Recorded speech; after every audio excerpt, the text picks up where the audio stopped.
আসসালামু আলাইকুম। One sentence grammar বাংলাতে আপনাকে স্বাগতম। আজকের এই পর্বে আমরা একটি বাংলা বাক্যের ব্যাকরণ নিয়ে আলোচনা করব। বাক্যটিতে দেয়া আছে, অসুস্থ ছেলেটি আজ স্কুলে আসেনি। যেহেতু আমরা এখানে দাঁড়িয়ে পেয়েছি, আমাদের প্রথম হচ্ছে কর্তা বের করতে হবে, তারপর হচ্ছে কর্ম বের করতে হবে, তারপর হচ্ছে ক্রিয়া বের করতে হবে। আমরা এখানে জানি এই যে অংশটা অর্থাৎ ছেলেটা হচ্ছে কর্তা, এখানে কোনো কি নেই, কর্ম নেই। আর এই আসেনি হচ্ছে আমরা জানি আসে হচ্ছে ক্রিয়া। যেহেতু আমরা কর্তা আর ক্রিয়া পেয়েছি, আমরা এটা জানি হচ্ছে বিবৃতিমূলক বাক্য। তাহলে আমরা জানি কোনো কর্তা যদি বের করতে হয়, কে বা কারা, কার বা কাদের দিয়ে যদি প্রশ্ন করি যে উত্তর আসে, সেটাকে বলা হয় কর্তা। তাহলে কে স্কুলে আসেনি, তাহলে প্রশ্নের উত্তর হবে ছেলেটি। তাহলে ছেলেটি হচ্ছে আমাদের কর্তা। আসে এটা আমরা জানি হচ্ছে ক্রিয়া, এখানে কর্ম নেই। এখানে একটা ক্রিয়া আছে, এই জন্য এটা সমাপিকা ক্রিয়া। এই বাক্যের মধ্যে কোনো কর্ম নেই, এই জন্য এটা অকর্ম ক্রিয়া। এখানে দুইটা কর্ম নেই, এই জন্য এটা দ্বিকর্ম ক্রিয়া নয়। এটা সক্রিয় ক্রিয়ার কারণে এই বাক্যের মধ্যে ক্রিয়া আছে।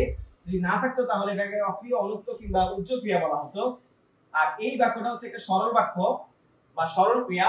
এখানে সরল বাক্য আর সরল ক্রিয়া একই কথা, যেহেতু কর্তা আছে আর হচ্ছে একটা সমাপিকা ক্রিয়া আছে, তাহলে এটাকে আমরা বলি সরল বাক্য বা সরল ক্রিয়া। এখন আমরা হচ্ছে যেটা যেটা কর্তা সেটা হচ্ছে আমাদের উদ্দেশ্য, আর বাকি অংশটা আমাদের বিদায়। কর্তা দিয়ে শুরু হয়েছে, এই জন্য এই বাক্যটা পুরোটা হচ্ছে কর্তাবাচ্য। কর্ম দিয়ে শুরু হয় না, এই জন্য এটা কর্মবাচ্য নয়। এখন আমরা হচ্ছে এই বাক্যের মধ্যে বাকি যে অংশগুলো আমরা আলোচনা করি সেগুলো নিয়ে আলোচনা করব। আমরা জানি যদি হচ্ছে ক্রিয়ার সাথে না নেই নাই নেই যদি আসে, তাহলে এটাকে আমরা বলি ক্রিয়া বিশেষণ। আর ক্রিয়া বিশেষণ বাক্যের মধ্যে অনেক ভাবে আসতে পারে। বাক্যের প্রথমে আসতে পারে, মাঝে আসতে পারে, কিংবা শেষে আসতে পারে।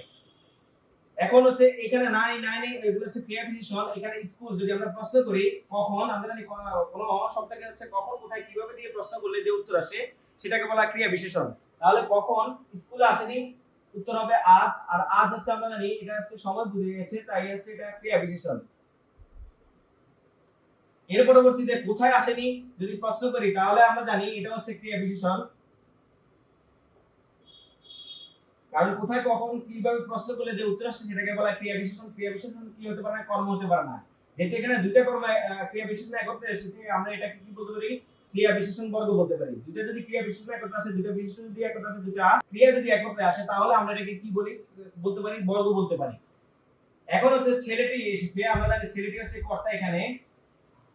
আর বাকি যে অংশটা এটা হচ্ছে আমরা জানি একটি বিশেষণের আগে যে অবস্থা, যে শব্দটা আসবে সেটাকে স্বাভাবিকভাবে বলা হয় বিশেষণ। ইংলিশে বলা হয় নাউনের আগে শব্দটাকে বলা হয় অ্যাডজেক্টিভ।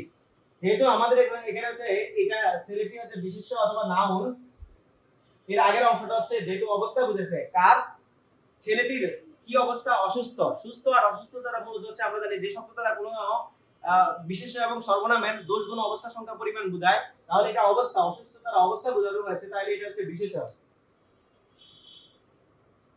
যেহেতু ছেলেটি আমরা জানি বিশেষের আগে স্বাভাবিকভাবে বিশেষণ কিংবা ক্রিয়া বিশেষণ যদি আসে, তাহলে এটাকে এই তিনটাকে একত্রে বলা হবে বিশেষ্য বর্গ। অথবা বিশেষ্যের একটা প্রথমে বিশেষ্য, তারপর একটা যোজক, তারপরে যদি একটা বিশেষ্য থাকে, তাহলে এই তিনটাকে একত্রে কি বলা হবে, যোজক বলা হবে। এখন আমাদের মূলত এখানে মূলত আলোচনার যে বিষয়টা ছিল, এখানে হচ্ছে এই ছেলেটি এটা হচ্ছে কর্তা, এর আগে যে অসুস্থতার যে অবস্থানটা বোঝানো হয়েছে সেটা হচ্ছে বিশেষণ। এখানে হচ্ছে কর্তার সাথে টি আছে, আমরা জানি কর্তা হচ্ছে এখানে বিশেষ্য। আমরা জানি বিশেষ্যের সাথে স্বাভাবিকভাবে কি যুক্ত হতে পারে, পদাশ্রিত নির্দেশক যুক্ত হতে পারে। এখন স্কুলে এখানে হচ্ছে স্কুল দ্বারা হচ্ছে এখানে কি বোঝানো হচ্ছে, এখানে এ যুক্ত হয়েছে, এটা যেহেতু হচ্ছে শব্দ, শব্দের সাথে যদি এ অ তে দ্বারা দিয়ে কর্তৃক হতে থেকে চে এগুলো যদি যুক্ত হয়, তাহলে আমরা এটাকে বলি হচ্ছে শব্দ বিভক্তি। ক্রিয়ার সাথে যদি ব্যবহৃত হয়, যেমন আসে, এখানে হচ্ছে যে বিভক্তিটা যুক্ত হয়েছে সেটাকে বলা হয় ক্রিয়া বিভক্তি। তাহলে আমাদের এখানে মূলত হচ্ছে এই অংশটা হচ্ছে আমাদের কর্তার অংশ, অর্থাৎ এই দুইটা মিলে আমাদের হচ্ছে কি বিশেষ্য বর্গ। আর এই অংশটা হচ্ছে আমাদের ক্রিয়া, আর এই অংশটা হচ্ছে আমাদের ক্রিয়া বিশেষণ। আর দুটো মিলে হচ্ছে ক্রিয়া বিশেষণ বর্গ হয়েছে। এখন আমাদের এখানে যেহেতু কর্তা দিয়ে শুরু হয়েছে, আমরা জানি যদি কোনো বাক্য কর্তা দিয়ে শুরু হয় তাহলে এটাকে বলা হয় কর্তা বাচ্য, আর যদি কর্ম দিয়ে শুরু হয় তাহলে এটাকে বলা হয় কর্মবাচ্য। যেহেতু আমাদের কর্তা দিয়ে শুরু হয়েছে, তাই এটা হচ্ছে পুরো বাক্যটা হচ্ছে কর্তা বাচ্য। এখন আমরা এই বাক্যের মূলত কারক নিয়ে আলোচনা করব। কারণ এখানে মূলত হচ্ছে কর্তা যেহেতু আছে, আমরা জানি কর্তাটা হচ্ছে কি কারক, কর্তাটা হচ্ছে আমাদের কর্তা কারক কিংবা কর্তৃকারক। যেহেতু কর্ম নেই, আমরা এখানে কর্ম আইডেন্টিফাই করতে পারতেছি না। এখানে হচ্ছে ক্রিয়া বিশেষণ আছে, আমরা জানি কখন কোথায় এবং হচ্ছে কোনো বিষয় যদি আলোচনা করা হয় তাহলে এটাকে অধিকরণ কারক বলা হয়। যেহেতু আমাদের এখানে আজ এটা হচ্ছে অধিকরণ কারক, আবার স্কুলে যে শব্দটা দেওয়া আছে এটা হচ্ছে আমাদের অধিকরণ কারক। আমরা জানি কখন দিয়ে প্রশ্ন করলে যখন উত্তর এসেছে হচ্ছে আজ, তাহলে এটা হচ্ছে আমাদের কি কারক, এটা হচ্ছে আমাদের অধিকরণ কারক। স্কুল কোথায় দিয়ে প্রশ্ন করেছি, এটাও আমাদের হচ্ছে অধিকরণ কারক। আশা করি এই আলোচনাটি আপনারা বুঝতে পেরেছেন। যদি আপনাদের আলোচনাটি পছন্দ হয়ে থাকে তাহলে লাইক করবেন, কমেন্ট করবেন এবং শেয়ার করবেন।